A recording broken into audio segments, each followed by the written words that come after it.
Thank you, Monica, and thank you, Metalogic, for organizing extremely emotional webinar, Vocal for Local. Usually, these kind of webinars generate so much passion that one tends to go overboard. Um, I welcome all the participants, and especially extremely honored to be part of this panel in sharing what we feel is the level playing field today as far as Atmanirbharta is concerned. So let me open my statement by saying, is it about a level playing field, or is it all about getting manufacturing to India? Now, those are two different topics, and those two need different lenses to understand. If it's level playing field, then it applies to probably a whole host of other surmountable issues that plague the development of India. But if you're talking about bringing or generating a manufacturing revolution, then yes, it is an entirely different issue. Looking from a perspective of steel, I would limit my talk on bringing manufacturing to India, and I would go to the extent of saying we have no choice. When Amartya Sen got his Nobel Prize, and he was asked a question, "What do you fear as far as your home country is concerned?" He said, economics cannot prove that a knowledge revolution can sustain without an industrial revolution. An industrial revolution has to succeed a knowledge revolution. This he said a long time ago. We've seen India has been at the forefront of knowledge revolution. We saw information technology and enabled services bring us so much of delight, honor, pride, foreign exchange, employment, but manufacturing lagged. In fact, I was trying to look at one manufacturing Make in India program that came to India in the last 5 years, which was worth in weight in salt. I could not find one such example. I'm talking in general. So we have no choice. The largest democracy on this planet, the second largest contribution to population to human mankind on this planet, the second largest producer of steel on this planet, the third largest economy on this planet, and we do not have meaningful manufacturing in this country. This is not sustainable. Manufacturing will come, has started to come. We see the green shoots. The question is, how do we accelerate and accentuate this by providing a level playing field? And this is what I mean. If you look at the Indian growth story, and if I look at 75 years, first 50 years we grew at 1.5% because we were oscillating between socialism and democracy. It was not democracy spanning overall.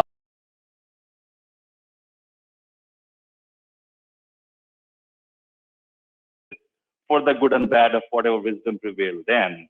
But of course, in the next 30 years, 20, 30 years, we grew at what we call a Hindu rate of growth, 3%. Now, I'm not saying that level playing field entails corruption. I mean, corruption is corruption. A good word for corruption is lobbying. The question is, in the next 10 years, we grew by 6 to 9%. Now, I would say a level of corruption in India, as is known globally, in 1980s was far less, far more perceptible than what it was in 2000.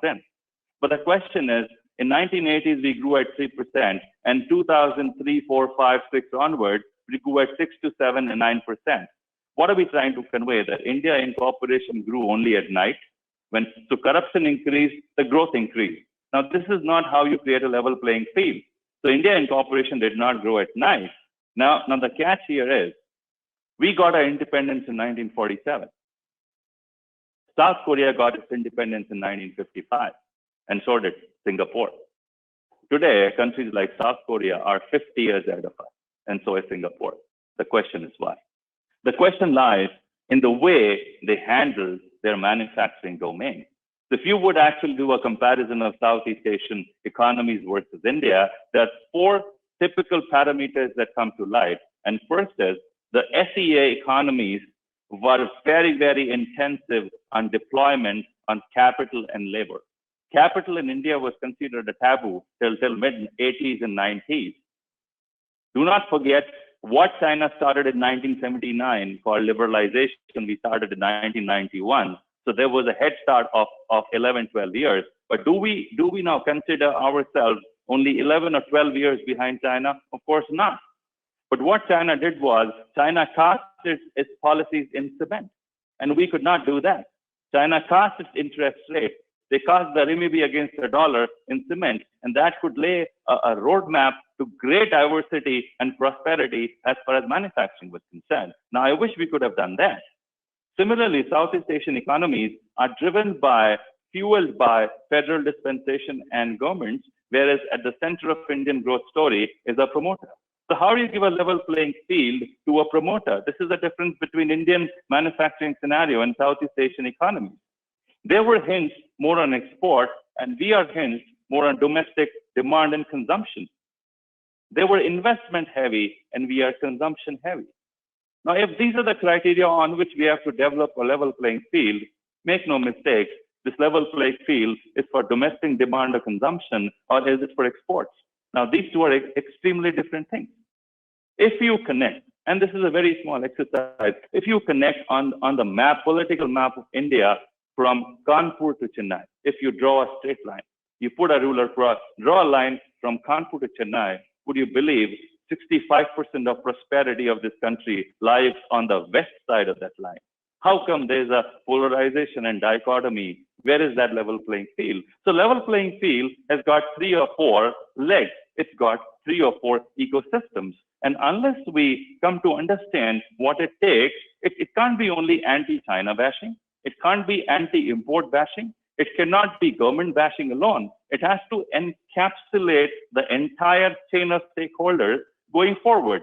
And what is that for? Let me give you a quick and dirty example of. So I was at a point where I was saying that level playing field for manufacturing has 4 legs, and we touched upon policy. We touched upon why we haven't been able to do that so far, and we were at cost of utilities. Of course, we cannot have interest rates which are at par with North American rates. But tell me something, why shouldn't we have cost of electricity which is at par with North American rates? Why can't we have cost of gas which is at par with China? I mean, I've seen industrial complexes in China where steam, and I'm talking about an industrial complex on a size of 10 square kilometers, where steam is supplied through a pipeline to each and every industry.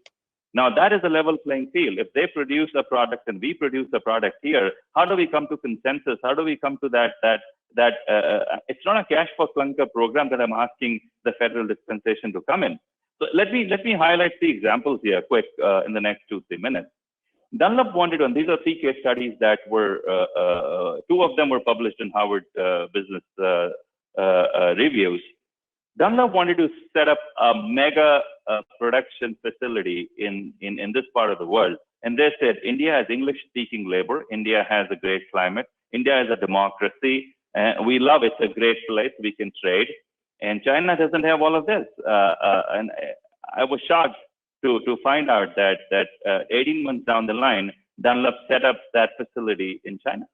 Now, when we dug more, they said, look, we understand the food is better in India, but the point is productivity is more in China.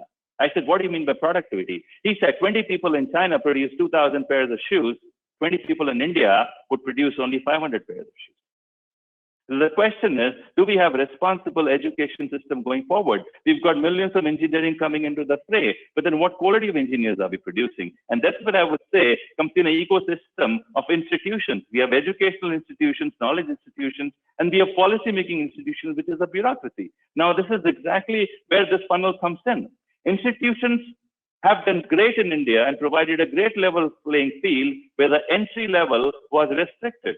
And this is exactly what institutions and bureaucracy and excellent educational institutions were. If the entry level was restricted, everything went well.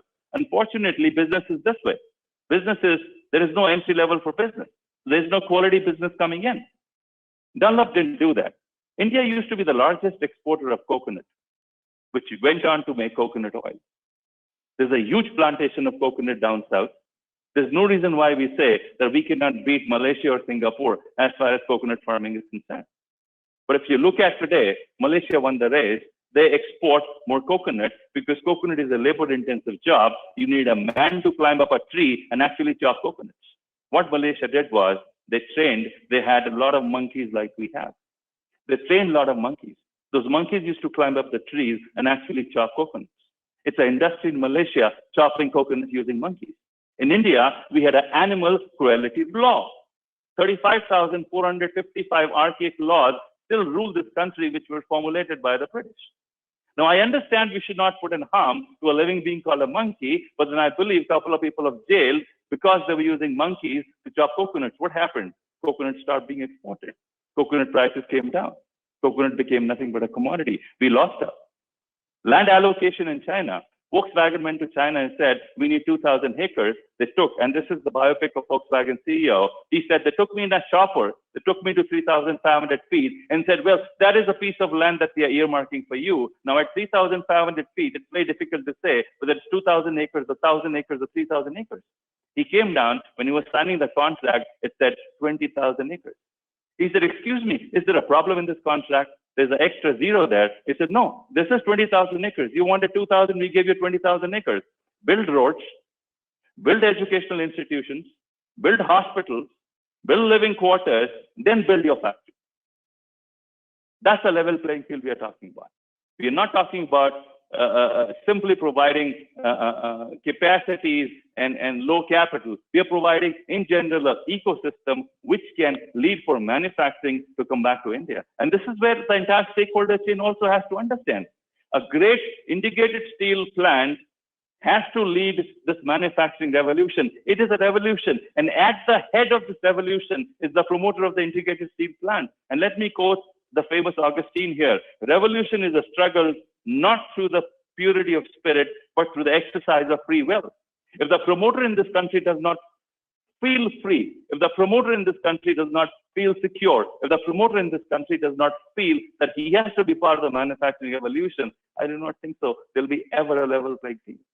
So this is how I rest my case, saying, yes, all this mixed together, if we apply to steel industry, we can move from number 2 to number 2 still, but then take from where we are from 100-odd million tons to 300-odd million tons. Wishing all the best in the steel fraternity, a great level playing field, contribute, bureaucrats, politicians, federal dispensations, academics, media, institutions, promoters, everybody needs to chip in, and I'm sure we're going to be successful. Next time we have a webinar, I'm sure we're going to be at 200 million tons. Still vocal for local. Apply the 200 million tons also. Thank you, everybody, for giving me a patient hearing. Thank you so much, Dr. Shubh Gautam, for highlighting your points and giving such beautiful examples to really talk about how level playing field can be really happen.